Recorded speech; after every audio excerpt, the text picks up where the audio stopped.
We're recording live on air at IMARC here in the mighty Sydney, mate. Your favourite city in Australia. Why do you put on a voice when you come to Sydney? It's the conference voice, big energy, mate. Yeah, no, your voice normally runs out by day 3 of conferences.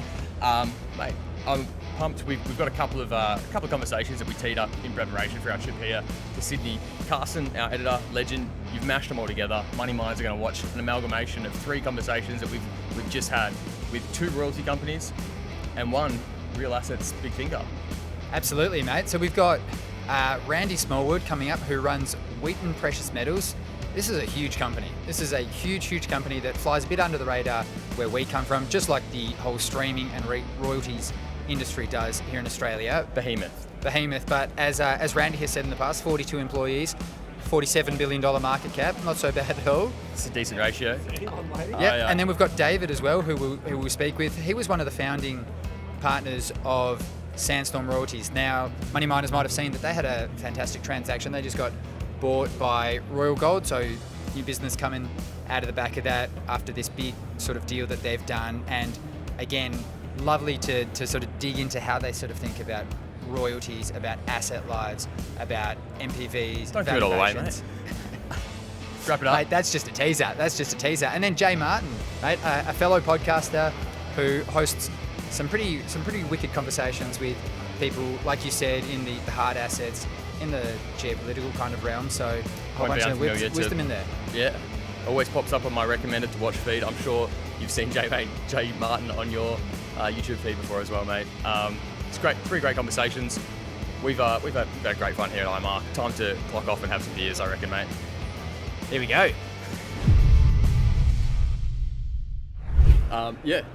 Deal completed. Sandstorm, Royal Gold, new Royal Gold, I should say. Pretty interesting amalgamation of two companies. Sandstorm with a phenomenal kind of history in a brief period of time, going from a shell to now what was valued at $3.5 billion in this takeover. It's a strange feeling saying goodbye to what would have been a pretty formidable part of your life, Dave. Listen, absolutely. I think for my participation in this industry, I mean, I've been in the industry for a long time, since about 1993. But I think I'm really mostly defined by my experience in Sandstorm and what Sandstorm's been. So for sure, it's a weird feeling. It's a weird feeling to take a look at these notes from all these banks saying we're discontinuing coverage of Sandstorm after really all these years. At least it's not a sell seas coverage, It's Yeah, I know, exactly. At least it's not sell. So that's the thing, is that at least you kind of it feels a little bit more like you're going out. I don't think we're at the top of the market, but certainly it's better than kind of relinquishing yourself in the bottoms of the market because you just couldn't figure out how to make things work in the company.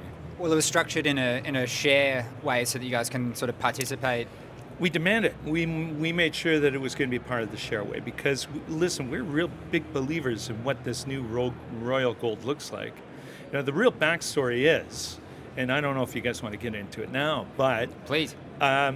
The backstory is that we had talked to Royal Gold a number of times. Listen, the bottom line is in North America, we don't have that many royalty and streaming companies. They're big companies. They're all very big companies. But there's really just 6 big companies out there. There's a number of smaller ones that are interesting and have been doing some good work and fill a role there.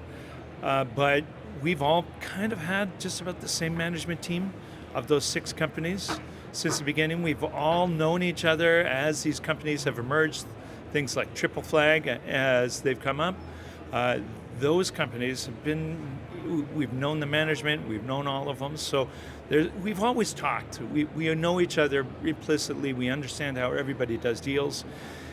It was Royal and us that were talking most frequently over time. Even 10 years ago plus, we would talk to their former CEO, who's Tony Silver, and touch base every once in a while, talk about what our future plans were, where we wanted to go, what we were.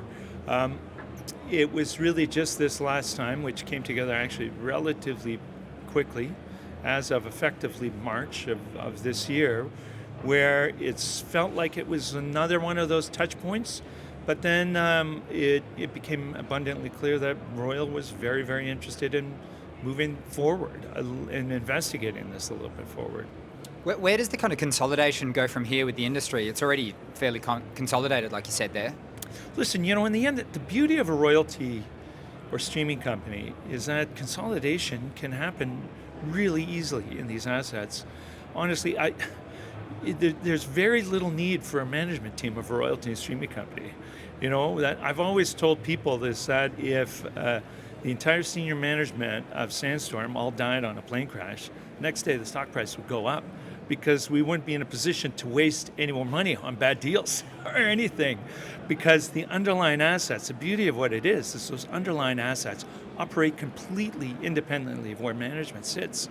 So consolidation, I think, is almost a little bit limitless between all of these companies.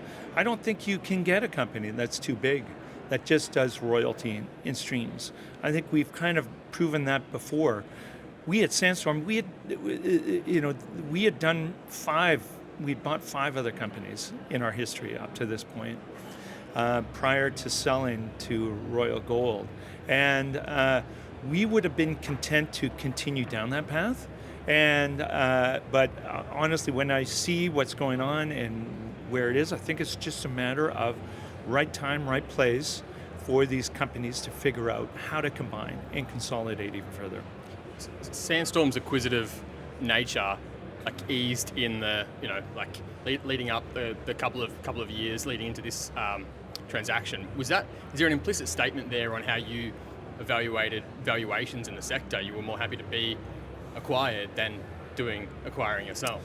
Well, I think for us, the challenge for us is that we were kind of in a little bit of an awkward space. We weren't quite big enough to do these billion-dollar size transactions in that space. We weren't really small enough to make these $50 million transactions accretive to us as well too, or meaningful to our shareholders. I still always like doing small deals. I like them doing whatever based on the underlying asset, quality of the underlying asset. But we were in a bit of an awkward space. We didn't have a lot of capital available to us because we had done some big acquisitions in 2022. We're paying down the cash flow. We're with our cash flow paying down debt. So we were in that space where we were looking to do some type of transaction, but we couldn't really make these big, having a $2.5 billion or $2 billion market cap, and not being able to do really $500 million size deals. That was going to be a challenge for us, and there wasn't a lot that were in that space.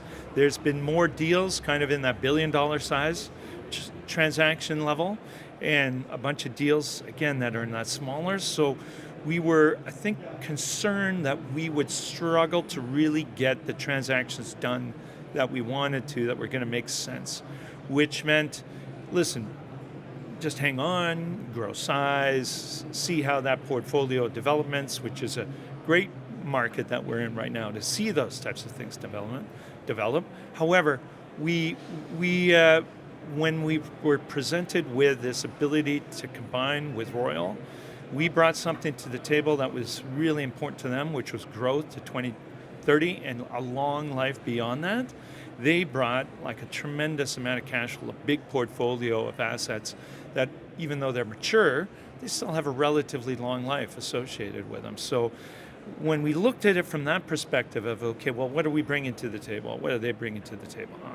It made a lot of sense right there, right out of the gate, because we brought that big growth over this period where we're seeing higher and growing and rising commodity price environments, and we brought that really strong big back end of these big projects that were going to last for decades and decades. That, of course, these are important components of any good royalty and streaming company, get those maximum multiples. When you think back about the journey, it was 18 years you were from pretty close. Yeah, pretty close from the shell at least. Yeah. Yeah. What are the sort of 2 or 3 big sort of moments, whether they're transactions or where you might get close to the brink, that kind of defined the story in creating billions of dollars in value? Yeah, I think when you look back, there are a couple of big turning points, I think, for us. I think one of the real key ones was in 2015. The end of 2015, we had done a transaction with Yamana Gold. This is where we got a copper stream from Chapada. We got a silver stream from Cerro Moro in Argentina. And then we also got this weird optionality bid that was on the Mara, what's now today the Mara project in Glencore's hands. So to me, that was a big difference. That was the first time we had really done a big, over $100 million size transaction. It was at a very, very low part of the commodity cycle. There was just so little equity and so little financing capabilities out there. But it was a stretch for us. It worked well for us. It really created a lot more mass within our portfolio than what we had had before. And it gave us a lot of good production. It gave us good exposure to copper. And at that time, between kind of 2015 and 2020, that was a real renaissance of the copper price as well, too. So we ended up doing very, very well. That was just really kind of luck of timing. That was a really key part for us. But of course, I think probably the most important thing for us was these transactions in 2022. It was a big risk. We had acquired both Nomad, a public royalty company, that was based out of Canada, and then BaseCore. BaseCore was a private owned by both Ontario Teachers Pension Fund and Glencore. Those were two big chunks. That was over $1 billion worth of transactions for us, and it really set us up for attachment to these really long-lived big projects like Antamina Antamina in a couple of different ways, and into some of these other bigger projects like Platreef, which would really cement this really long-term base of assets that are going to have multiple decades associated there with their life. On the flip side, I mean, in your business, shot selection is everything, because you write a pretty chunky upsize check, and if there's no return associated with it, or the return doesn't quite match what you evaluated, then it's consequential for shareholders. So on the flip side, what was the best deals you didn't do? The ones you were happy to not write the check in the end, but maybe you got close. Yeah, listen, there were certainly a couple of them. I don't really want to kind of poke holes at some of these things, but yeah, there were a couple of deals that had popped up that for sure. You're glad that you kind of dodged the bullet on some of these things. That being said, from really 2012 onwards, we spent a lot of time just focusing on quality of these underlying assets. Listen, the interesting thing about the royalty and streaming business is that it makes sense to those real spreadsheet junkies. Like if you're a CFA, if you've really been working in an investment bank, you take a look at what our model looks like, and on the spreadsheet, it looks extraordinarily. You kind of input these numbers from the feasibility study, you kind of crank out this, you see what it looks like, and then you can figure out really quickly what you think your return on is. All of us who have been in the mining industry, though, understand that it's way different than just taking a big bag of money, pushing it across the table, and saying, hey, I got a royalty and streaming company. You really have to focus on the quality of those underlying assets. A key principle I've been talking about for royalty and streaming companies is that we're really that ultimate long-term investor in these projects. So what's important, you're going to outlive probably the owners and the management of this company. You're going to outlive almost all of the equity investors that are going to be rotating in and out of that. You're going to outlive any of the debt that's on these projects. So what you really need to be certain about is the underlying quality of the asset. To me, that's always been the important part of it, is focusing on it. Maybe there's some hair around the management team. Maybe there's some hair around how the government is dealing with them with that particular jurisdiction. But I think what a long-term proven fact in this industry is that you pick and you latch on to those really high-quality assets that on a technical basis, eventually you're going to get some kind of good payout on it, as long as you can, keep your association with that project. That's the other challenge too, is that's not as always the easiest thing in the world to do in this space, but that's the important part of really kind of figuring out how these transactions in the future are going to work for you and how you look at them. Yeah, that optionality dynamic, that's something Trav and I have spoken about a lot lately, and there's a number of fantastic CEOs in the business that really underscore how optionality is often undervalued. How has your thinking on that evolved over the 18 years? Is that something you felt like you appreciated and that might have been your edge coming into the business that other people were underappreciating? Certainly. I mean, that goes back to in 2013, we did this transaction with Ontario Resources, was associated with not Oyu Tolgoi, the open pit mine that Turquoise Hill, now Rio, is operating, but the joint venture area that was around, where the block cave would really kind of not even start getting developed in, but it certainly expand into. So it was clear, right from the beginning. It's not like I had some kind of magical X-ray glasses to see this. Everybody knew that as you got onto that joint venture ground, this area was going to be the most prolific ore that you were going to find in that Oyu Tolgoi area. You go to the south of really where it was, the Saruga, 18 million ounces established kind of, let's call it by 2009, 2010, on a project that wasn't finding a place in the mine plan yet, but it totally is it's clear. And so thinking about that optionality, we did that transaction. We got killed by the market. Our investors hated it. They thought it was terrible. In fact, we were at the BMO conference in Florida that year. When it got announced, we had one investor come up to say, how could you do that deal? How can you do a deal where cash flow is not coming for another 12 or 15 years? And I justified it by saying, listen, this is going to be one of the most important, top 3 most important copper projects in the world that's getting developed. It's the only copper mega project in the world that is being developed and built over maybe a 10-year period or so. So yes, it takes a long time to get it, but when you're associated with something like this and a royalty, your payout on that is going to be enormous.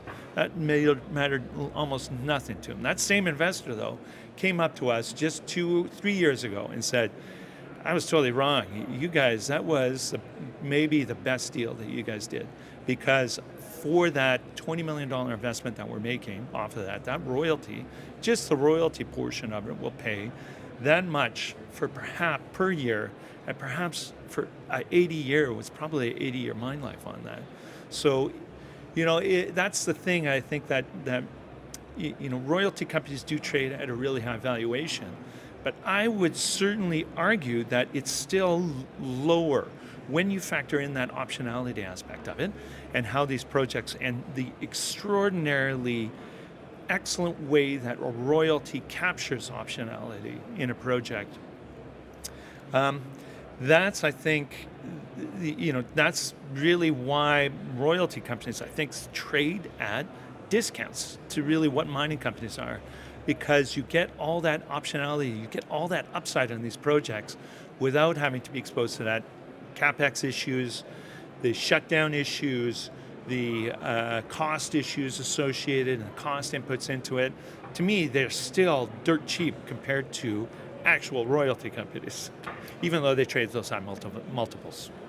The royalty companies sound like far more enjoyable companies and businesses to run. I'd certainly rather own one. For every billionaire we've got in Australia that became a billionaire by virtue of creating a mining company, we've got more that actually got rich from owning royalties. Yeah. I just wonder, zoom out, big trends happening in the royalty space in general, and since the announcement of the deal with Royal Gold, it's undeniable the amount of attention and thought and focus there is on Tether's clear entrance into the industry by virtue of their stake in Elemental, their support of the merger with EMX. Tether might be the only business in the world that has a lower cost of capital than some of the best royalty companies out there. They've certainly got comparable headcount per revenue. I just wonder if you think that, what do you think Tether's going to do? What do you think the underpinning trends are for the royalty businesses in general, the publicly listed ones? Yeah, well, listen, I think you hit the nail on the head there, and I didn't really realize how successful Tether's business model was until I think it was actually your podcast that somebody sent to me, and I really kind of started understanding what their position was. But yeah, their model is really extraordinary. As that deal got announced, and I started to get to know them a little bit more, I think they're hitting the nail right on the head for their business model too, which is really this struggle with fiat currencies, this really strong belief in hard assets, a link to resources one way or another. And I think they identified it, and when they did their dive into the mining industry, they looked at it the right way. They said, listen, mining is a tough industry. It is filled with all sorts of minefields that you just, not only are you, there's just so many problems that you can't predict what those potential problems are going to be. But the royalty and streaming part of it is just so much more effective way at attaching it. They understand that idea of the optionality that really is captured by the royalties. They understand really that lack of risk associated with it because you don't have that exposure to the single, and they love the diversification of it. I think it's going to have a huge impact in our space. It has already. It still will have a whole impact on the space of mining. Last one from me, David. If you could own any royalty in the world, you're given it for free. It's got to be an existing royalty, and it's yours. You get to keep it. What is the best royalty in the world to own? Boy, that's a good question. I have thought about this, for sure. When I think about the royalties that are in that we're sitting in Sandstorm's portfolio that I really like those Oyu Tolgoi royalties that are on that joint venture area, because that links you to, because to me, that's a project that probably operates for 100 years plus. If I wanted to really kind of leave a legacy to a family, to an institution, to somebody holding on to something like that, and who knows, like, where's the price of gold going to be 50 years from now? Where's it going to be 20 years from now? I don't know what it will be, but I know that production is going to come from there. The other one is also these Vale royalties that we owned in the portfolio as well too. So their royalties on Vale's northern system, and now the southeastern system is kicking in. These were created when CVRD was spun out as a government-owned entity to a private entity, and these royalties kind of sat around. To me, those are extraordinary royalties. Again, some of the best iron ore in the world. It's going to operate forever. You're always going to need high-quality iron ore, and that's where it's going to come from. You're going to get payment out of that. To me, those are two really extraordinary royalties that they're just going to produce a tremendous amount of cash flow over the next 30, 40, 50, 60, 80, 100 years.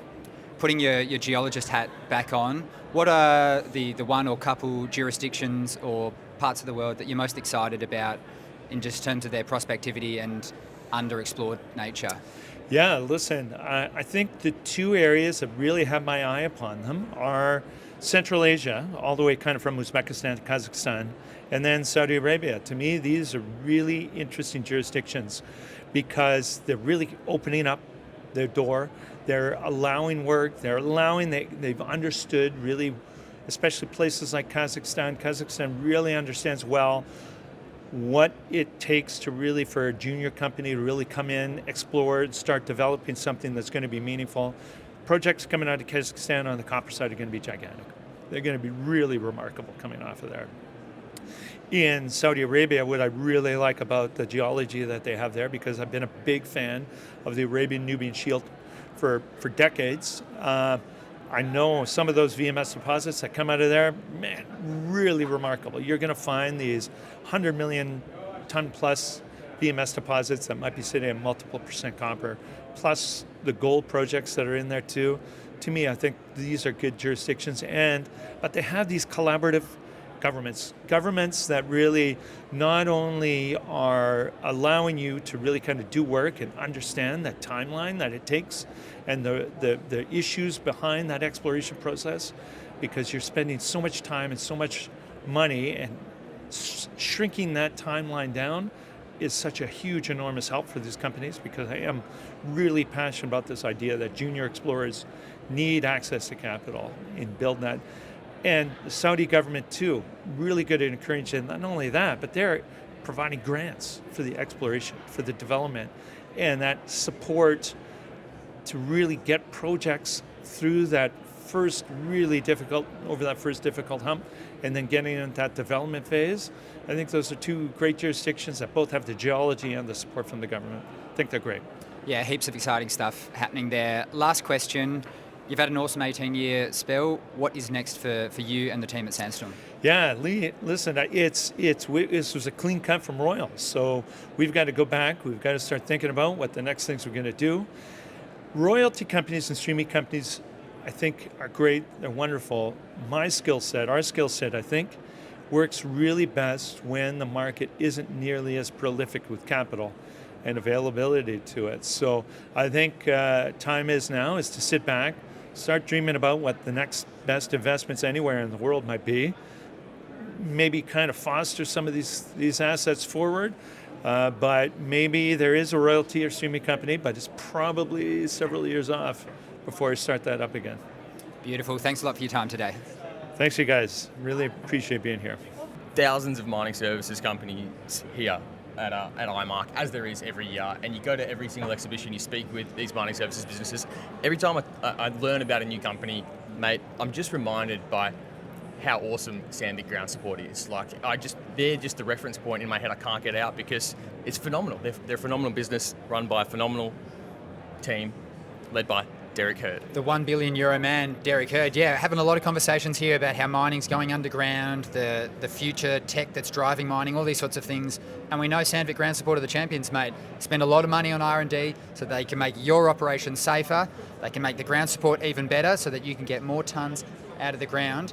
And that's all thanks to the powerful team that they have headquartered up in Newcastle, but hundreds of employees all around Australia and the whole world, don't they? It's actually in the name, ground support. Ground support. That's what they do. Mining industry support is what they do. Go DSI, go Sandvik ground support. Go Derek. Randy Smallwood, thank you so much for joining us. We've been truly a pleasure. Thank you. Pleasure's all ours. We're I mean, there's you can go down a rabbit hole studying the history of royalty companies, and one thing you learn pretty quickly is the prevalence of streaming, and Wheaton pioneered the streaming model, which has become tremendously successful over the course of recent history. Why is streaming so effective, and why did it take Wheaton to sort of pioneer this model? Well, it's a good question, and I come from the operating background. I'm a geological engineer, and I spent 20 years working in operations before we spun up. 25 years probably working in operations. And to be honest, we had royalties on a lot of the assets that I was running, and I never wanted to be that royalty guy. The royalty is a registration on land. It's send me a check every 3 months and send in the auditor once a year to make sure you're not getting rid. It's just not a positive relationship. And so when we created the streaming model back in 2004, we've purposely always tried to differentiate ourselves. We don't want to be that royalty guy. We want to be a streaming company. A stream is based on partnership with the operators and all of our stakeholders. Our shareholders, we deliver what I think is the best way to invest into precious metals through streaming. And it's through a contractual partnership, a relationship with an operator where we're constantly trying to find ways to help our partner be stronger, because the stronger our operating partners are, the stronger we are. And I think that's the success that's differentiated and made streaming such a success. And now even the traditional royalty companies generate most of their revenue from streams. But streams have so much inherent flexibility, and they create more value on a per ounce basis than a royalty does to the operators. And so there's just so many advantages to the streaming model, and that shows by the continued uptake in streaming in most parts of the world. Not so much here in Australia, but most parts of the world. So that alignment and flexibility, as like a miner might endure ramp up, is something to I think really hone in on. And you make your last point there is not as popular in Australia. Now we reflect on the gold bull market that we're having here. Most gold miners have really participated. Some haven't. The one that truly hasn't participated in the bull market, Bellevue Gold, because they've gone through ramp up with a hedge book that's exposed them, and production hasn't been what they forecast. Had they have finance their project with a stream instead of your conventional project finance with debt and hedging, they'd have alignment through this process. Yeah. How do you convince the broader public who maybe doesn't see things like that there is alignment at times where it's necessary to have flexibility in the life of a single asset developer. Look, I've got enough silver hair on my head to remember the heavy hedging days back in the 1990s, last century, and we were fortunate in the sense that when I was building the first mine that I built and operated, we had to hedge there too, but we were in a down market, and so we were able to collapse those hedges for a profit every year, reset them, reprice them, and continue going forward. So it worked well for us. But the negative with hedging is that it's a true lock-in, and it has to be delivered into, right? The stream is much more of a partnership. I differentiate to being we're an equity partner, we're a co-investor into the asset, versus a hedge is more like a banking relationship, and you've just got these demands that have to be met irrespective, and really such a lack of flexibility. Again, reiterating the fact that streaming is based on a partnership where we're here to try and make you the strongest you can be, because we have an overlying mantra in our company that the stronger our partners are, the stronger we are. So we're always looking for ways. So even when we enter into a streaming contract, as mines mature, there may have to be changes to those streams. I would say more than half of our contracts have been slightly modified or altered to unlock additional value, to make sure that the stream is actually working in a true win-win situation, delivering value to both parties. That being said, a stream does give us access to very well-priced gold. But the benefit, of course, for the operators is that they haven't had to latch in to demand notes like hedge books and like debt. A stream is an equity partner. If the mine slows down, we slow down. If the mine expands, that comes down to us and our own selectivity about what we invest into. And it's that inherent flexibility, but that makes it such an attractive source of capital for an operator as they're building a mine. It's just that we ride the wave, whatever the wave is. If it's a good strong wave, then we all benefit from it. But if the wave hurts, you're not held to the debt terms or the hedge terms that usually come with traditional financing methods. What do you make of the view that streamers trade at a premium to the mining companies? Well, I disagree with it because our risk profile is substantially below a mining company. So it only calculates as a medium if you're using the same discount rates, the same risk ratings that you use for mining companies. The advantages that a streaming company has is our operating costs are fixed and defined, and they're not subject to inflationary pressures. Right? One of the challenges that we always see in this industry is as commodity prices climb, so do operating costs, mainly because higher grade waste becomes low grade ore, and lower grade ore is more expensive on a per ounce or per pound basis to process. You don't see that with a streaming company. Our cost per ounce is the same whether it comes from high grade or low grade ore. Our cost per ounce is fixed and is the same all the way through that. So the risk profile on the cost side, and that's usually the biggest miss in any mining investment, is cost delivery. Not so much actually delivering the ounces, but how much does it cost? What is the profit when that gets delivered? And so my argument is that that we supply a much lower risk way of investing into precious metals, and therefore we only look overvalued if you're valuing us with the same risk parameters that you use in a mining company. We're not a mining company, and I think that's best exemplified by the terms of our revolver. We've got a $2.5 billion revolver, unused right now because we're generating so much cash. But our debt ratings, our interest rates on that revolver are less than half of what most mining companies pay. So the banks understand that we're a much lower risk profile. The only reason we come up as being overvalued is because people start using the same discount rates that they use to value mining companies. It's a much lower risk way of investing into the space. The tax advantages of a stream versus a royalty, can you tease this out for me? Is it as simple as if you write a primary royalty, you have to pay a substantial amount of tax the day it is written, and the burden of that actually is paid by the writer, being the mining company themselves, which doesn't have the revenue yet. Yeah, no, it's a royalty, and I'm going to talk in general terms because it's a global environment. So most of our experience, of course, is out of Canada. We're a Canadian company, but I'm going to talk in global terms. A royalty is considered a passive financial instrument, and I say passive. It's you receive a check and you cash the check, and every once in a while you send in an auditor, but there's not a lot of brains required.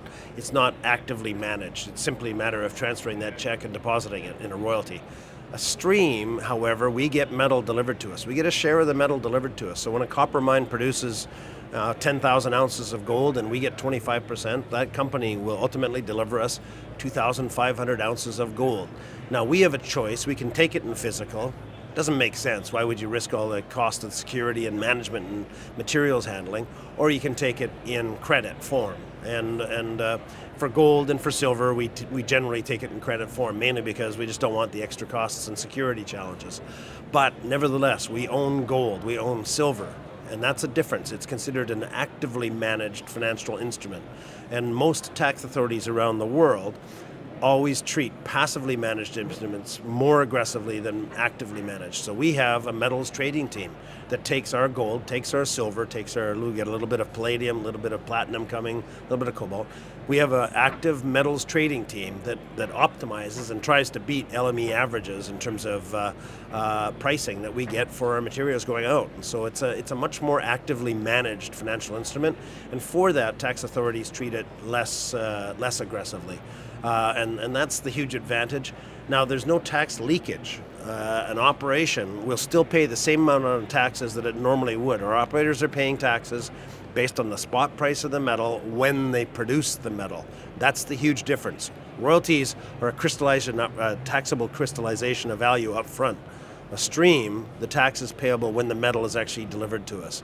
And that's the big difference, because operating companies have a lot more capacity to manage taxes appropriately. They've just got more expenses. They've got capital expenses, they've got operating cover, G&A and stuff like this. Our small streaming company, not very efficient with taxes. And so there's no tax leakage, but tax is left in the hands of the operator, and that's where it is most effectively applied. And so that's the big difference, and that's the extra value that you unlock. A stream is always valued on a pre-tax basis, and that difference makes it.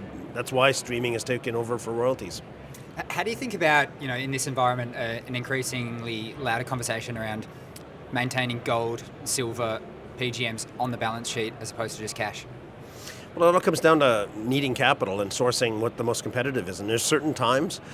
Like we live in a cyclical industry, and I'm not silly enough to think that we're always going to be the most attractive source of capital. We typically are considered, we're an equity investor, right? We ride the wave with the operator. As the asset does well, we do well. If the asset does poorly, we do poorly, along with the operator, right? And so we're not always going to be the most competitive. In a frothy bull market where equity prices are trading at high prices, we're happy to sit back and harvest from our existing portfolio. And we've got a great portfolio with very strong growth. The next 6-7 years, we'll see 60 to 70% growth. We're climbing over 1 million gold equivalent ounces, something that no streaming or royalty company has ever been anywhere near. And that's our current portfolio. That's not counting new acquisitions. That's just growth in there. So we don't need to chase growth, and we're not going to be inefficient. And there's going to be times, I call it the seasons of streaming. Times we fund development, times we fund balance sheet repair, and then harvest times. Harvest times means we sit back and let those frothy periods and build up a war chest and get prepared for the next round. Because typically right after the harvest season comes a balance sheet repair season, and that's where some of the true world-class opportunities come into play. So where are we at right now if you gauge it on frothiness? Still a strong, especially in the gold and silver space, still a strong development phase. We're not seeing, the equity space is starting to catch up, but we're not seeing companies trade at frothy premiums or even close to NAV. We're still seeing the development companies trade at pretty healthy discounts to NAV, which of course will always make it attractive to do a stream. A stream is valued at 1 times NAV. Why would you issue shares at 0.6 times NAV if you can do a stream at 1 times NAV? We're a fellow equity investor. Ours is just based on the commodity, not on the share price. So you don't have to worry about your undervalued shares being issued. And so it's still a very good market for us. The great opportunities for streamers, balance sheet repair, project development, like you say, also play an important role in acquisition finance at times. Truly. What has been the best stream that Wheaton has ever written, and why? Well, the Vale Salobo mine is an incredible asset. It's our flagship asset. It's truly a world-class copper gold, and I think it's a great example of the power of streaming, where we supplied over 80% of the capital to get that mine built for the first 2 phases. and we only take away about 15 to 20% of the revenue, and in terms of that. And so for Vale shareholders, they get capital payback every year from that mine, and it's got 30 to 40 years of life in front of it. It's an incredible asset, produces well over close to 300,000 ounces a year to our credit, and you can imagine, if that's only 15 to 20%, you can imagine how much value that delivers to Vale shareholders. An incredible asset, definitely our flagship asset.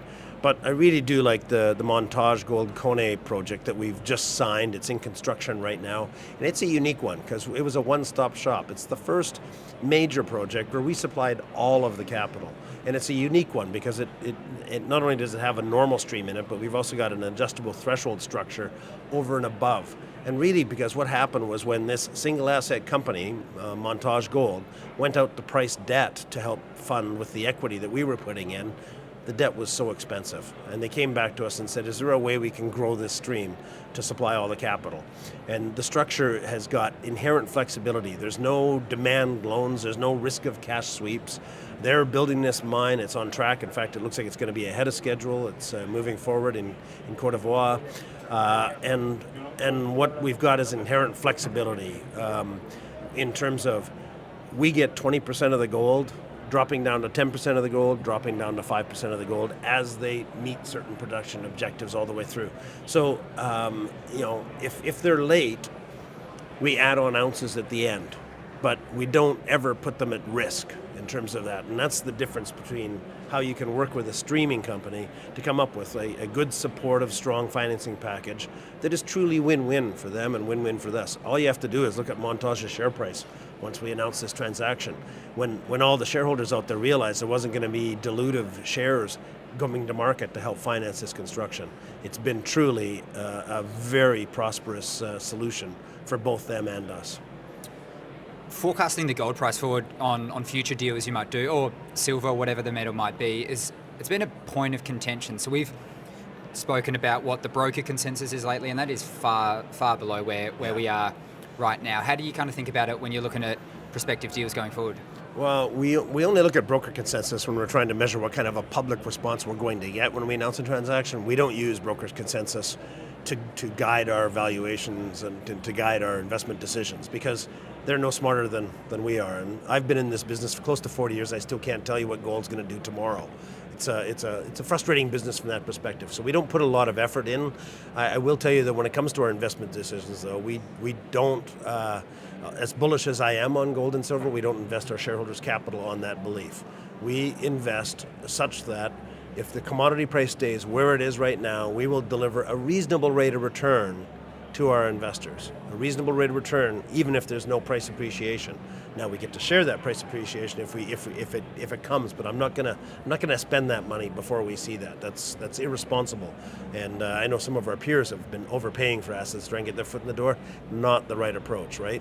That's what we like to deliver to our shareholders is that upside potential. And so we typically use a backwards curve that has a long-term price that's it ranges on the market sentiment of anywhere between 95% of spot price down to as low as 60% of spot price. I can tell you we're still very bullish on gold and silver, so our long-term price is still pretty close to the spot price in the 90 to 85 to 90% range right now, and that's been effective enough to keep us competitive in this market and keep us still making acquisitions. So you talked about the peer landscape there, and there's no denying that scale makes a hell of a lot of difference to your ability to outcompete your peers. In fact, financing the Montage deal, would it have been something possible for Wheaton in a much earlier iteration of its life cycle? Probably not. So do you think the peers may be paying overs to get sufficient scale or a quality asset, consolidation, in order to have the right size balance sheet? There's a misbelief in the industry that scale is the driving factor in terms of access to capital and cheap cost of capital. I would argue that quality is the most important driving factor, and so I've never aimed to be the biggest company. What we have always aimed at Wheaton is to be the best. The size is a result. It's not a target. It wasn't an objective. The objective has always been to be the best partner possible. And I think our track record in terms of repeating deals with past partners, over 50% of our current, the transactions we've done in the last 5-6 years have been with people or companies that we've done transactions with in the past. We are a service industry. That's what Wheaton does. We supply a service to the mining industry, supply capital. The holy grail of the service industry is the repeat customer.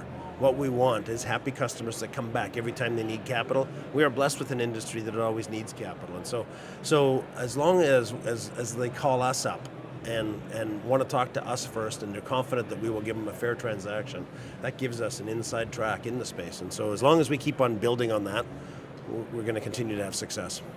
So when we think about when we talk about other sources of capital and disruptions in the royalty and streaming space, Tether is a name that's come up quite a bit recently. How do you kind of think about their approach and them getting the foot in the door in your arena? First off, quite happy to have someone in the crypto space and discover that gold is just like a natural Bitcoin. I'm quoting someone. Long been a believer that Bitcoin wasn't required. We already had gold.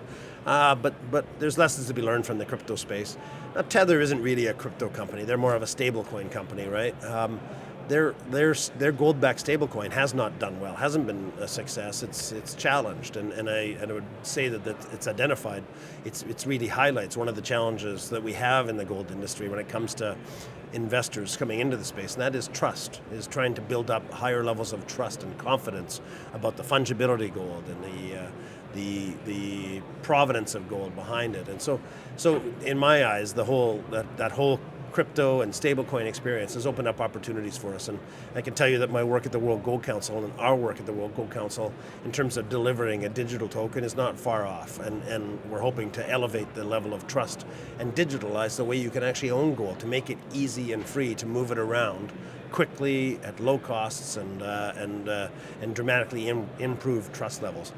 I'm honored that Tether has chosen gold as a way to invest their profits, and as I understand it, the bulk of that investment is coming from the operating profits of their main US dollar treasury, USDT, and so the fact that they're pushing that into the gold space is a recognition that I think is supportive of why we all need gold. I think that they're going through what so much of the rest of the world is going through right now, which is a lack of faith in the US dollar, and that's what has me so excited. I personally see gold easily climbing to $5,000 here in the next while, definitely by the end of next year, possibly even by the end of this year, the way the trend's been going. And it wouldn't surprise me to see gold at $10,000 an ounce by the end of this decade, by 2030. There's just a real concern about long-term strength of the US dollar. And is it really the measuring stick that we should be using, the reserve currency that we should be using? Gold forever. Up until 1970, gold really stood as the reserve currency of the world. And so this is a pretty short-term experiment here on a relative thing. I can say that as a geological engineer, 50 years is nothing. But I think that this experiment is rapidly failing, and that lack of confidence is what's driving groups like Tether and just about every sovereign bank and central bank in the world to shift out of US dollar and into gold. The irony that the profits come from a US dollar product, but they can't be wait to be deployed to hard money. Yeah. Your purview from the World Gold Council lens is interesting as well. Do you think there are any important narratives or stories about the composition of gold buying at the moment that maybe aren't mainstream yet, that the mainstream should be focused on? Well, one of the aspects that I'm excited about is digitalizing gold trade, the gold trade itself. And you would argue that to a certain extent it is there. You can go and buy a gold ETF, but it trades like a share on a stock exchange, and access to it. It's not readily fluid. It's not easy to move around, can't be fractionalized. To a certain extent you can, but what we're looking at is the next level of digitalization, and that is a gold token, a gold-backed token that has, through the miracle of blockchain, which people always take blockchain and sort of correlate it to crypto world. Blockchain is a unique, separate, shared ledger database that allows that. And so the miracle of blockchain, you can get to the point where you have a gold token system that allows you to use gold as a currency, gold-backed. The provenance that you get through blockchain will allow you to have confidence in terms of not only where that gold came from, where it's stored, what bar and which vault around the world is backing the tokens that you have on your digital wallet that you're using for your payment scheme, and having that level of trust. And so we've got a group of the approach that the World Gold Council is taking is to focus more on institutional and regulatory support first. And so we've got a quite a large working group of most of the major, in fact, all of the major bullion banks, traders, regulators, all working towards this gold-backed token that we hope will be releasing before the end of next year. We've got a trial program running amongst our member companies, some of the biggest banks in the world, the HSBCs, ICBC, JP Morgan, UBS, they're all involved in this in terms of building this forward. And once we have a good working system amongst that group, then we expect to release that to the retail world. And I just think the appetite, I think the world is really trying to find a better reserve currency than the US dollar.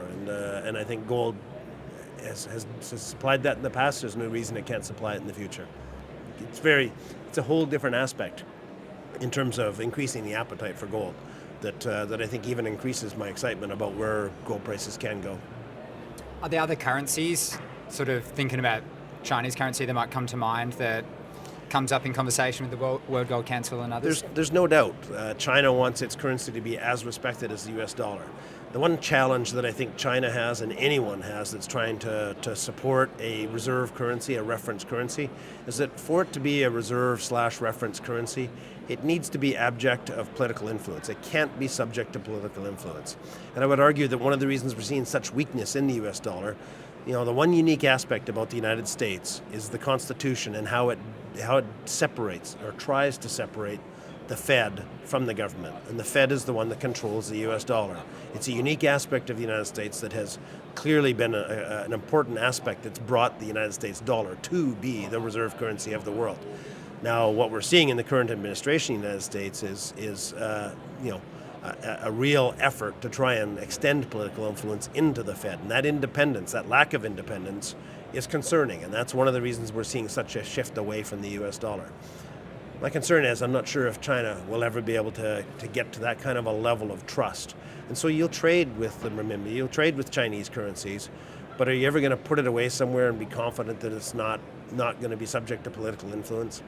That's something that China needs to do a lot of work before they can ever get to that level of trust on a worldwide basis. They're big enough that they can force trade to occur in the renminbi, but it'll always be a forced avenue. It won't be something where people hold value, and they won't want to carry their value in that on a long-term basis. And so I just think as long as you have political influence, you have political risk.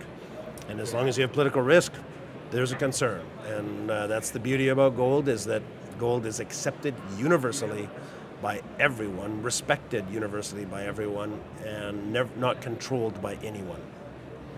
If we put your bet on gold being $10,000 by the end of the decade aside for a moment, do you have other sort of high conviction perspectives or views that you think are underappreciated across the market at the moment? I love silver. Wheaton Precious Metals is cheap. I love silver. I spent 3 years as the chair of the World Gold Council, and I constantly get asked, what's your favorite metal? And I said, I love gold, but I really love silver. Is that still contrarian at this point in time, though? It's definitely what I think we're seeing now is the start of a recognition that we've been operating in a deficit. The demand for silver has exceeded supply for many years now, and we're running out of the reserves. The vaults are empty. And I can tell you that I just spent last week in London at the LME conference, and the number of media interviews I had on silver, which is very unusual for Europe. Silver is usually an America-focused commodity. That's where we get all the questions on that, and just it's not so contrarian, I guess, because that wave has started, but I still think it's got a long ways to go. And when you sit and think about traditional silver-gold ratio, that's typically in the 30 to 40 range. It usually operates in those kind of levels, and we're still just below 80. And so there's a potential for silver to see $100 an ounce, and that would put it in the right range relative to gold and how gold has reacted. And so that's silver always lags and then outperforms, and it's only recently started that outperformance, but I don't think it's finished by any means. And then Wheaton. Our business model, our growth, our official forecast has us reaching 1 million ounces by 2031.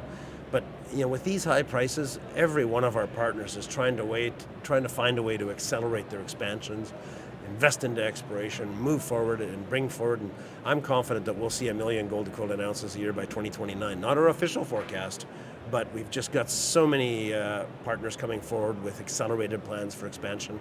It's incredible, exciting times, and we've got such a good, strong portfolio, the strongest growth profile in the industry, and good quality assets. Again, one of the huge advantages of Wheaton is the fact that most of our gold, most of our silver comes from copper, from big base metal assets. And these assets have very long reserve and resource lives. And so we're in an incredible position. I think we are delivering the best way to invest into precious metals. The advent of sort of streaming over the past 20 years was quite a big change in how mines got financed. Do you think a lot about potential new innovations in the financing of mines going forward, and have any hunches on where that could come from over the next 20 years? Yeah, we mentioned earlier on the Montage transaction, and in there we used what we call an adjustable threshold structure to add. So a bit of background on Montage. They originally started out like every company does. Okay, how are we going to finance this mine build? A little bit of debt, a little bit of equity, right? The equity, we can use a stream to satisfy the equity need. So they came to us. We gave them a sort of a basic equity, basic streaming proposal, 7%, drop into 5% long term, $250 million. They need about $700 million, $650 million to build it. They went out and priced the debt, couldn't find it, came back to us, and so what we did was incorporate it. It's a new mechanism. They didn't want the long-term tail to climb any. So the long-term tail is 5% of the gold. They didn't want that to claim, but they wanted a bunch of money. So what we had to do is come up with a mechanism that kind of replicates debt from the financial impact on the asset in terms of forward-loaded, got to pay it off, but doesn't have the same requirements, the same limitations that debt has. And so that's where this adjustable threshold mechanism comes in. So now, instead of taking, we've still got that base stream in there, a 7% drop into 5%, but now we get 20% drop into 10%, then drop into 5%. And that extra block of material, of ounces getting delivered to us early on in the project, replaces their need for debt. They have no debt. So can you imagine being a single asset company building a mine that's going to produce 300,000 ounces a year at below $1,000 an ounce cash cost, and you have no debt? The first year of production, they're going to be profiting at 75% operating margins in this mine. Now they have to deliver us 20%. And so that modification, that adjustable threshold, and if, now what they had to do is commit to a production profile, and if they're late, we get to modify that production profile, but at least the cost of those delays is pushed out to the end of the threshold point, right?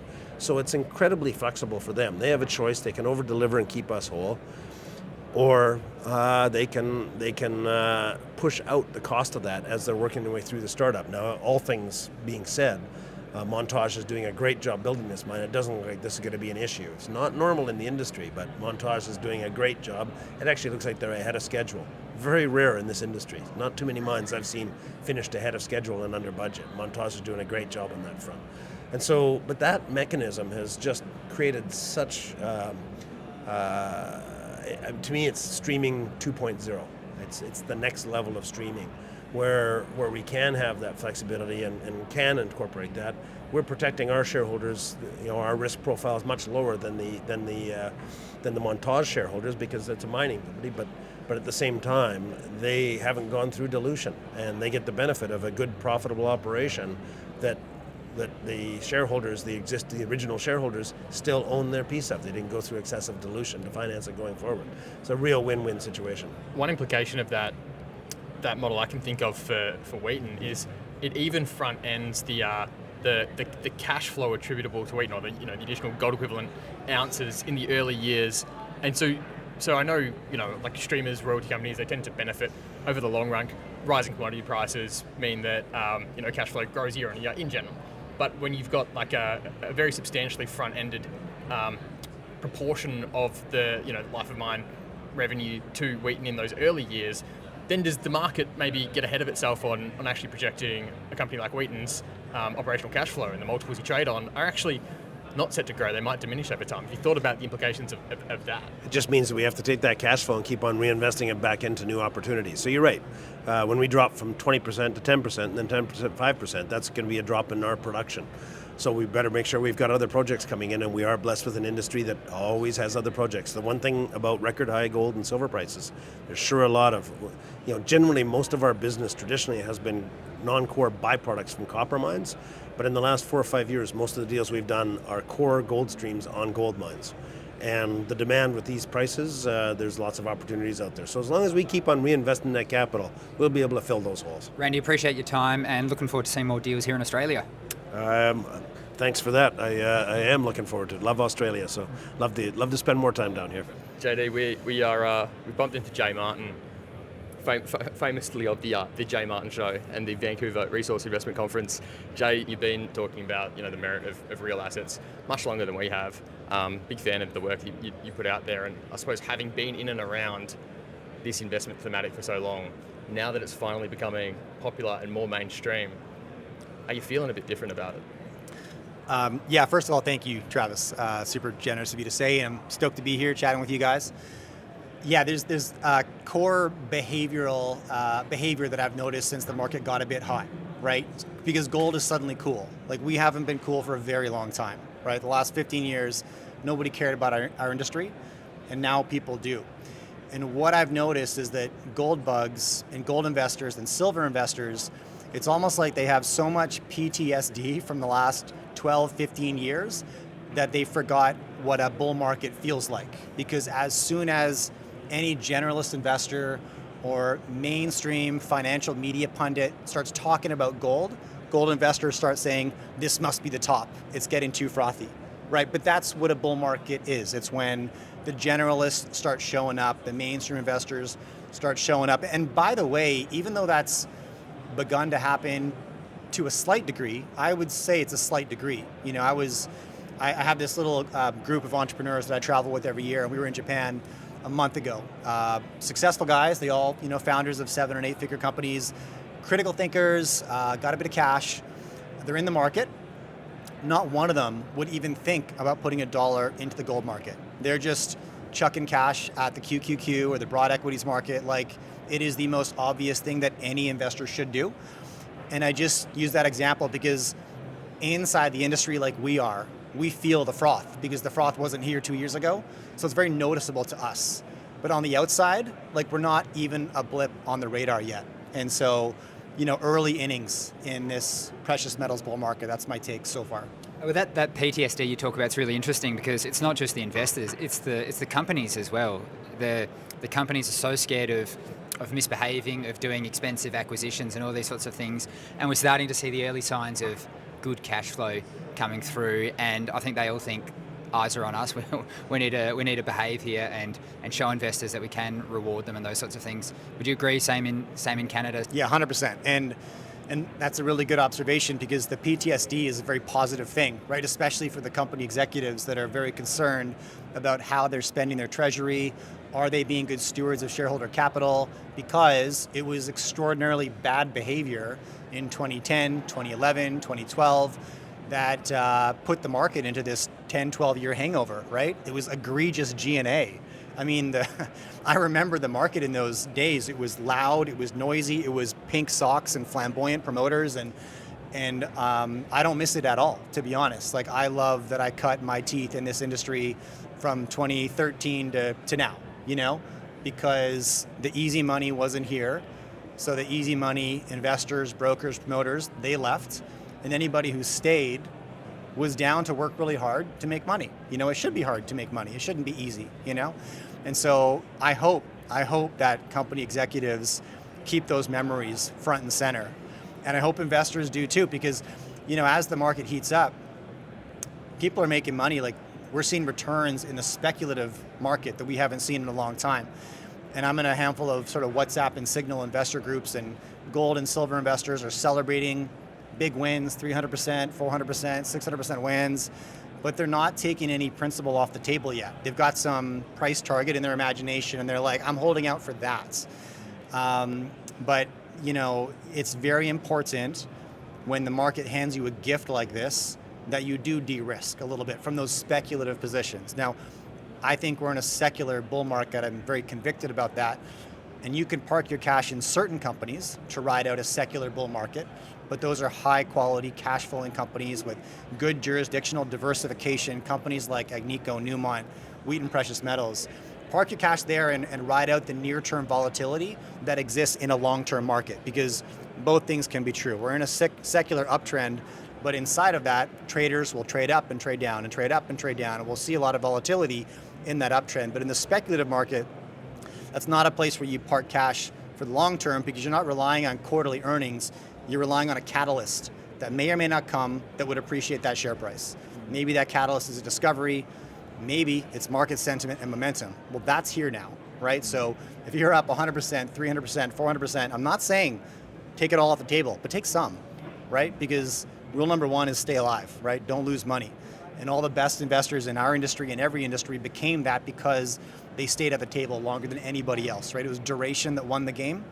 And the only way you participate in duration is by staying alive. So take some principal off, de-risk, still capture the upside, but take care of yourself first.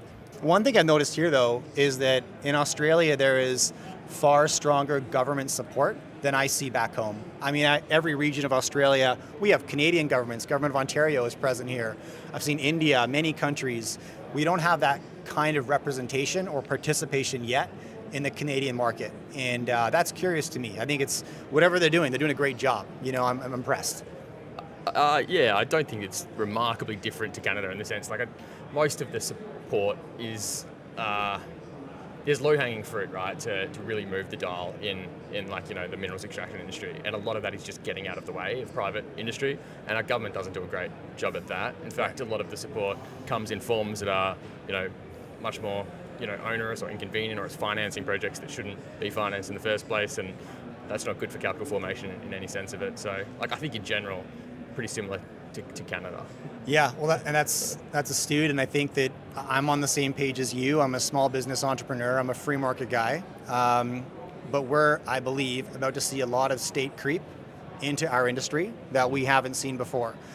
And if you look just at the moves of the American administration in like the last 6 months, you know, we've got 15% equity in MP Materials, 10% equity in Intel. It's chips, but it's, you know, it's the same premise.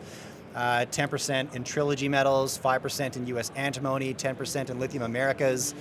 The U.S. administration is moving into the mining market in a way that is more akin to what you would see in China, right? The public-private partnership, where the government provides a bit of steroids to the private market, right, to help boost them along and direct capital flows and adjust policy where required, and even public sentiment. And we're beginning to see that now. And, you know, the Trilogy Metals up in Alaska, it's a key example, because the government's not just a new activist investor at the table providing capital. They have the ability to move policy. And the big barrier with that project for the last 5 years was that under the Biden administration, they blocked the access road. I think it's called the Ambler Road. Yeah, and now this new investor is, you know, throwing their weight behind policy changes that need to occur. I'm not for it, just like for the record, but it doesn't matter how I feel about it. This change is coming. And I think it's got to come because, you know, we're in this new sort of geopolitical landscape. The globe is more competitive than it's ever been. Whatever era we're moving into, we're definitely moving out of globalization, the era where if you had the cash or the credit, you could buy whatever you wanted from whoever you wanted. And that's done. And I don't think we know what happens next. A lot of people have ideas. I think we're just going to have to let time tell us. But governments are aware that they have to get a lot more aggressive at securing their supply over the key materials that they used to just take for granted, right? We can just buy rare earths, we can just buy copper, we can just buy nickel if we need it. Those days are far less certain now. And so I think we're going to see more activism from governments into the supply chain of raw materials as a consequence. And yeah, I think it's coming. State creep. The geopolitics, Jay, you've been like, as in the weeds, talking with the most connected people in geopolitics for a really long time. As it relates to your conviction in like a precious bull market, has any of the rationale for the debasement trade or the the bull thesis for gold like changed or evolved in any way, shape, or form in like the last 5 months? For me, it has not. If you're asking, like, has the incentive to hedge yourself against dollar uncertainty decreased, I'd say it has not whatsoever. I think that if we go back to, you could, you know, pick your moment where you're going to say this gold bull market began, right? Some would say 2016, some would say, you know, 2020. But, you know, around 2022 is when we saw the record central bank gold buying. And that was kind of the first move, and what's materialized since then into what I would call like the most textbook and patient and methodical precious metals bull market I could imagine, in that we saw a move in the physical 3 years ago. 2 years ago, we saw a move in the best-in-class equities, cash flowing companies like royalties and major producers, Newmonts, Wheatons, all these guys. And then now the funded developers are catching a bid, and it's slowly trickling through the sector.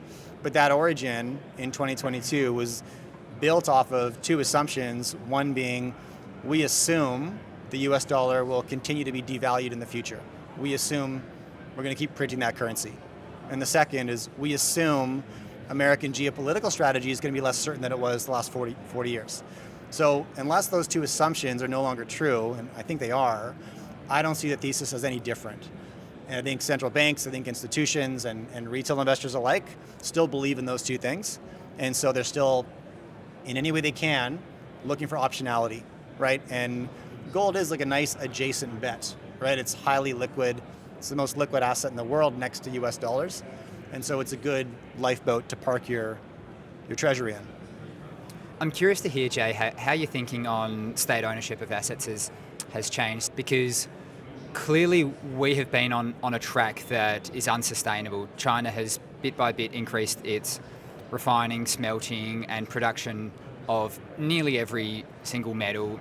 And if they can't, they buy these assets in Africa. And I think we probably all come from a similar kind of perspective of free markets know best, but there does feel like a point where we can't have it all in the hands of someone who doesn't think about the world, or a country that doesn't think about politics and these sorts of things the same way as we do. Yeah, I think the big trend we're going to see is governments waking up to the fact that they have to be involved, right? And whether or not they want to. I mean, the United States, it's been funny watching the announcements come out of the U.S. administration in the last few months, because people have been cheering on the tariff policy, and this is going to raise a bunch of money, and this is how America became wealthy back in the day. And it's like, no. Like, America became great because it was the biggest free market economy in the world. Like, that's what made that country great, right? It didn't become prosperous through regulation. It was the opposite of that. So you can't regulate yourself to growth, but they're going to try. And some strategies may work better than others. I think state investment in the commodity sector will have a positive effect. And it's if only because it's like, you guys recall Lance Armstrong? He was the 7-time Tour de France winner, right? And there was all this controversy for so many years. Was he doping? Was he not doping? All this stuff. And eventually he admitted, he's like, yes, I was doping. But here's the thing, everybody else is too, right? And the USADA report that came out about Lance and proved that he was doping also proved that the second place winner in each of those 7 years that he won was also indicted on doping, right? So that's just to say that, like, he didn't become a champion because of the juice, but it just gave him that extra 2-3% to keep him competitive, right? And that's kind of where the United States finds itself today, right? They need to participate in funding strategic industries because their biggest competitor is already doing that, right? I mean, and so they don't. Their back's kind of against the wall here. Now it's like doping. It's a slippery slope, right? Like, you do as much as you can to stay as competitive as possible until suddenly you cross the line and you don't know when that happened, but before you know it, it's too late, right? And I see state intervention as exactly the same.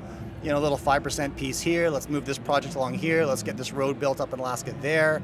But that barn door is open now, right? And that's a seductive path for any future leader, any future politician to use and abuse in the future, And so I think it does change the game in a handful of ways, and it's unclear to me yet exactly how this materializes, except that I think for commodity investors, it can be very bullish if you are looking at projects that are favorable from jurisdictions you're friendly with, right? And so if you're looking at projects that are preferable for the Australian government, for the American government, for the Canadian government, it's probable, it's more likely today that you'll actually have the government on your side pushing that project forward, as compared to the last 12 years, where definitely in Canada specifically, we just vilified the extraction industry to no end, and it destroyed Canada's economy for 10 years. And Canada's a very simple country. Like, it's got the largest coastline in the world, 3 oceans, and the largest land border on the other side of which is the world's wealthiest and hungriest customer. And we're commodity rich. We've got everything the world needs, from softwood lumber to potash, to, you name it, nickel, oil and gas. And but we had an administration that for 10 years vilified all those industries, and it just crippled the Canadian economy. And all the talk about Canada being annexed and becoming the 51st state, it's like a joke. There's no actual substance to that. It galvanized the beast, though. Dude, it did, right? And important to note that if Canada had become the 51st state, it would be the third poorest state on a GDP per capita basis in the United States, right next to Alabama. And that's an important data point because in 2008, Canada came through the GFC with a healthier balance sheet than any other G7 nation. It was a country that was managed properly. Canada's simple. You manage the commodities and the export. And if you get that right, then you can have all the ancillary industries that are funded by that income, but you can't just have the ancillary industries and vilify the pillar industry. That doesn't work, right? And that's what we've been doing. So, I'm seeing positive changes in Canada. I'm seeing positive changes in America and globally right now, where governments are stepping in to support the raw material sector, and that is bullish for commodity investors. I'm curious to hear you mention base metals as being a huge focus of your time as well. Copper's obviously the elephant in the room, but are there other pockets there that you're particularly excited about that just don't get the airtime? I think nickel's really interesting right now, and I think that if you look at why the nickel price, why that chart looks different from pretty much every other hard commodity chart over the last couple of years. It's one you mentioned, if China doesn't have the resource, it finds it somewhere else. Well, I just flew in from Indonesia last night. That's where all of our nickel's coming from right now. They've got about 65% of the refined nickel market under their thumb. And it was financed by the Chinese to the tune of about $65 billion. But if you are willing to cede all environmental considerations, which they have, the South Sulawesi Islands are an absolute disaster. But if you're willing to make those concessions and leverage your cheap labor, you can, and they are, producing cheaper nickel than anywhere else on the planet and pricing out all their competitors and eating up that market share. I don't know if that's sustainable, or at least for how long. I look at the way Indonesia's modernizing, and I'm seeing very positive changes. And the new government, although he tanked the stock market and the currency, it's because he's bringing in regulation that country needs, in the sense that this is a country that really fast-tracked its recovery after the Asian financial crisis in the late 90s. And many of the islands took capital investments so quickly without really thinking it through. And so it's far overbuilt. The infrastructure's lacking, it's cracking, permitting's a mess. And the new president is very focused on cleaning up that image and modernizing, the most densely populated country in Southeast Asia, right? It's got a lot of potential and very favorable demographics. So if they can get it right, I'm very bullish on Indonesia. We're investing there. From a life standpoint. My kids go to school there now. It's become our second home. Part of that will be meeting the global standards of environmental considerations, and that is what I think will eventually come to head for Indonesia's nickel market. And all the Canadian and Australian mines that have been sort of put on care and maintenance because they can't compete at these prices will become relevant again. I don't think that's a one-year thesis. I think it's more of a 5-year thesis. But I see that as a place for opportunity, depending on your time horizon. No one's talking about nickel right now because people talk about things that are at all-time highs, not all-time lows, right? But the opportunity in nickel, I think, is substantial. And I think that will materialize because, it's the most important alloy in any steel product. You can't build without it, When the Americans talk about reshoring their steel manufacturing and making Pittsburgh the steel capital of the world again, it's like, that's great, but you can't do that without nickel, right? Like, you need to make sure you can secure the ingredients to do so. Otherwise, it's just lip service and politics. And so, yeah, nickel's interesting to me. Copper, I'm quite bullish on copper, but my time horizon is far more flexible. What's interesting is that copper investors tend to have one of two theses. They're a bull because they say, look at the energy demand coming from AI and these data centers, look at the demand coming from renewable energy and all of this, just advanced technology in general. This is going to be a crazy bull market for the next 5-10 years. And then the bears come in and say, yes, but we're probably on the cusp of some kind of a globally coordinated recession, and that's going to crush demand, and so I'm bearish, right? And if you look at copper supply and demand, you can go back like 50 years, and if you step out to like a 10-year window, right, what you'll see is a very steady incremental growth of about 4 to 6 million metric tons per decade in demand from 1970 to 1980, 1990, 2000, 2010, 2020. And supply pretty much met demand on the nose every decade until about 2015. Then it started to falter, a little gap started to open up in 2020. That gap opened up a lot wider because we just stopped investing in new supply, but demand kept going. I mean, my biggest thesis as an investor is like I am long human ingenuity and progress. Like we're going to keep building amazing stuff. Our lives will keep getting better over the long term. There'll be blips in the road, but that's the direction we're going, so demand will follow suit. If you don't invest in supply, these opportunities open up. But the point of that like 50-year perspective on copper is that inside of those 50 years, you'll find massive technological innovation booms, right? The dawn of the internet, personal smart devices, right? The laptop computer, the home computer, like none of this stuff existed in the 70s, right? So we saw this boom in tech advancement and adoption, but the trajectory of demand was still remarkably consistent decade after decade. We also saw massive globally coordinated recessions, yet the decade over decade demand was remarkably consistent. So everything that people are building their near-term copper thesis on top of has happened in the last 10 years, 20 years, 30 and 40, yet demand was remarkably consistent, right? And so if you step back far enough, it gives me the conviction that I may have a near-term thesis on gold, I have a medium to long-term thesis on copper. I don't know if we're going to see, I mean, look, the entire US equity market is held up right now by like 4 AI companies. Like this is a house of cards. And when it falls, we're all going to get hit a little bit, right? And everything gets sold in those environments, right? Like everything gets whacked for US dollars so that people can make their payment obligations, right? Gold will get whacked, silver will get whacked, copper will get whacked, all of it for a period of time, right? I don't know when that's going to happen, but eventually we'll recover, right? And I'm bullish copper with those conditions. Does that make sense? Yeah. You interview a lot of people, Jay. Last time you spoke with someone and they changed your mind about something, what was it? So, man, that's a good question. Last week I had Peter Zeihan on the podcast. You know who he is? Yeah. Big geopolitical analyst. And he, I spend a lot of time studying the US-China dynamic because I feel like if you have a good filter mechanism to understand headlines as they come up, like as global developments occur, if you can view them through the lens of a bigger thesis that you believe in, things often become a lot more clear.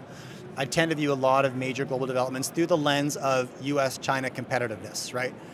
And as a student of that thesis, I honestly find it very hard to see angles that the United States recovers from this trade war. I don't really see it.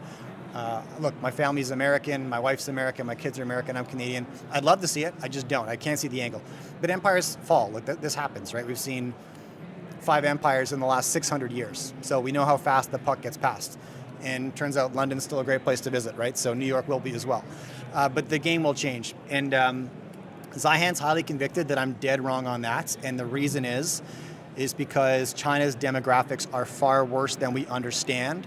He puts the fertility rate in China around 0.25%. So replacement rate being 2.1, that's disastrous.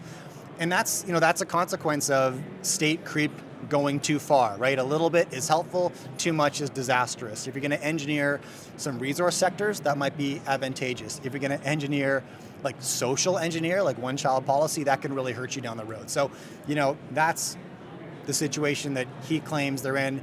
His forecast for the Chinese economy is that inside of 10 years, they become irrelevant because of a demographic crisis. I don't buy it yet, but I've spent the last week chewing on it and trying to wrap my mind around his thesis because it's you want to, right? If somebody disagrees with you aggressively, you want to understand, right? And try to be able to make their argument just for your own sake. And I'm spending the week on that because they're not the worst demographics in the world. I mean, Japan is 20 years ahead of them, right? And I was there a month ago. It's a high functioning economy, right? It's different for sure, but that's a pretty audacious one.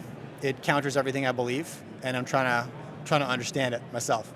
Curious to hear, are there sort of other themes that you think are not quite spoken about enough, or they aren't sort of understood widely at the moment?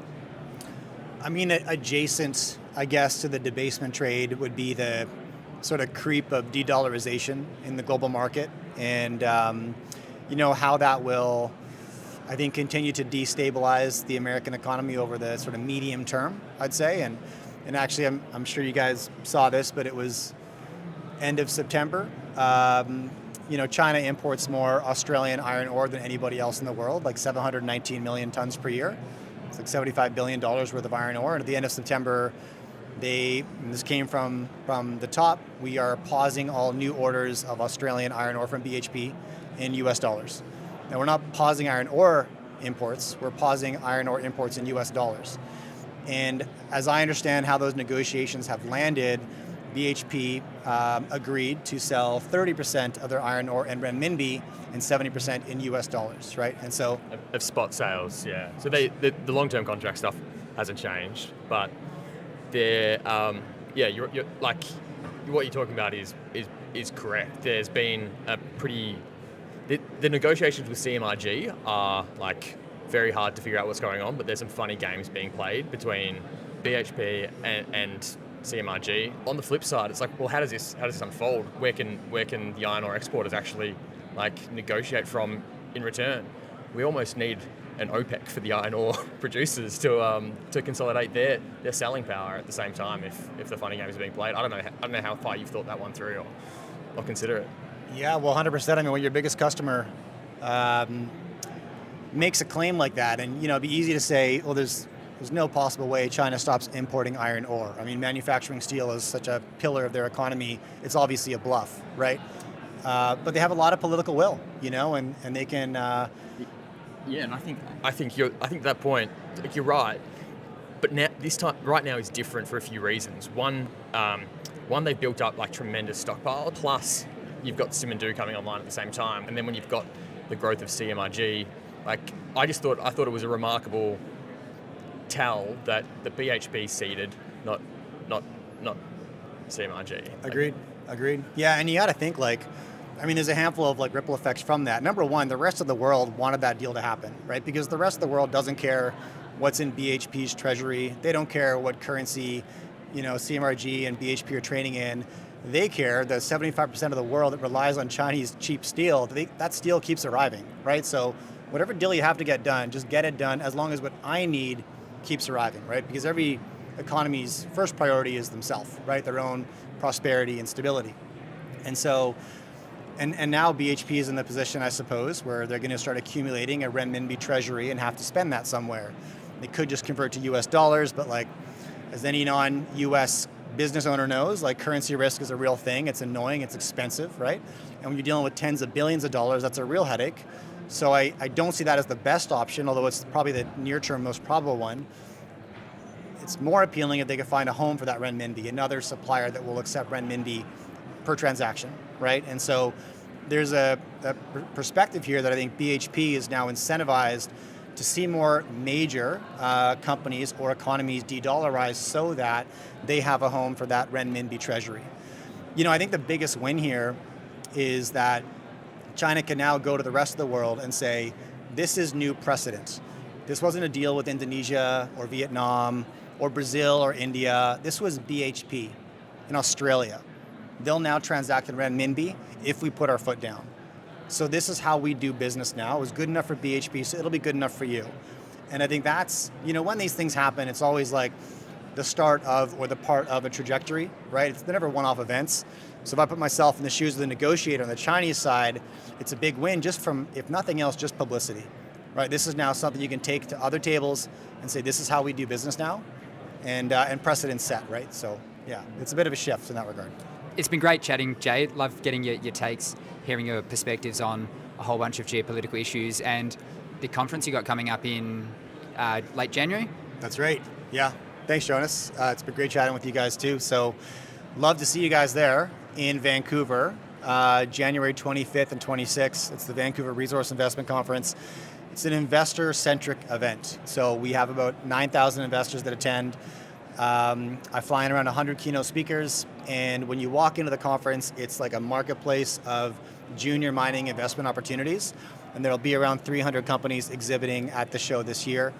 The purpose of the event is to help retail investors, folks like myself, make better decisions in the metals market. And so the keynotes that we invite are anybody who's got an amazing track record of allocating capital into the metals market for the previous 5, 10, 20, in some cases 45 years, right?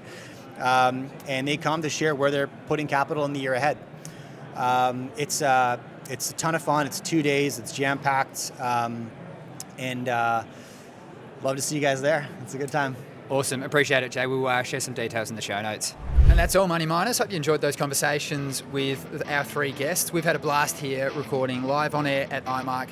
And a huge thanks to our other great partners, mate. Sandvik Ground Support, Focus, Platform by Market Tech, and Intralinks. Check them out. Hooroo. Hooroo. Now remember, I'm an idiot, JD's an idiot. If you thought any of this was anything other than entertainment, you're an idiot and you need to read our disclaimer.